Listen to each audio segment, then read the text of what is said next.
যে কোনো দুটি ভেক্টর দেওয়া থাকলে লব্ধির মান খুব সহজে বের করার নিয়ম। 1 নম্বর প্রশ্নে দেখো কি দেওয়া আছে, P ইকুয়াল 10 নিউটন বল ক্রিয়া করতেছে এবং Q ইকুয়াল 6 নিউটন বল ক্রিয়া করতেছে এবং এদের মধ্যবর্তী কোণ কত বলতো, 60 ডিগ্রি। আমার কাছে জানতে চাইছে কি R ইকুয়াল হোয়াট, অর্থাৎ লব্ধির মান কত। এমন যে কোনো প্রশ্ন থাকলে তুমি খুব সহজেই লব্ধির মান বের করতে পারবে সেম ভাবে। এখানে দেখো আমি যেগুলো মান দেওয়া আছে ওগুলো লিখে নিয়েছি। P equal 10 Newton, Q equal 6 Newton এবং থিটা ইকুয়াল 60 ডিগ্রি। যেহেতু আমরা লব্ধির মান বের করব তাহলে আমাদের লব্ধির সূত্রটা জানতে হবে।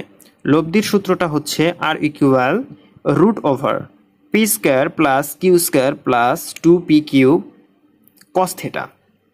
এখন এই সূত্রে এই মানগুলো বসিয়ে দিলেই লব্ধির মান পেয়ে যাব।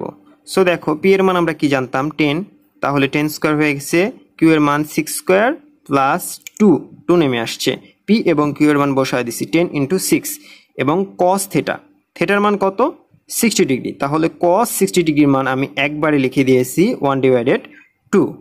এখন এই 2 এবং এই 2টা দেখো এখানে এই 2 কাটা গেছে, রুট ওভার দিয়েছি। এই 10 স্কয়ার ইকুয়াল 100, 6 স্কয়ার ইকুয়াল 36 এবং 10 ইন্টু 6 ইকুয়াল 60। এখন রুট ওভার এই সবগুলো যোগ করে দিয়েছি 196 এর রুট কত হয় 14। এটাই হচ্ছে অ্যান্সার বা লব্ধি। এমন যে কোনো প্রশ্ন থাকলে অর্থাৎ মানগুলো ভিন্ন থাকতে পারে বা কোণগুলো ভিন্ন থাকতে পারে, খুব সহজে এই একই নিয়মে তুমি লব্ধিগুলো বের করতে পারবে। এটা সুন্দর ওয়ে।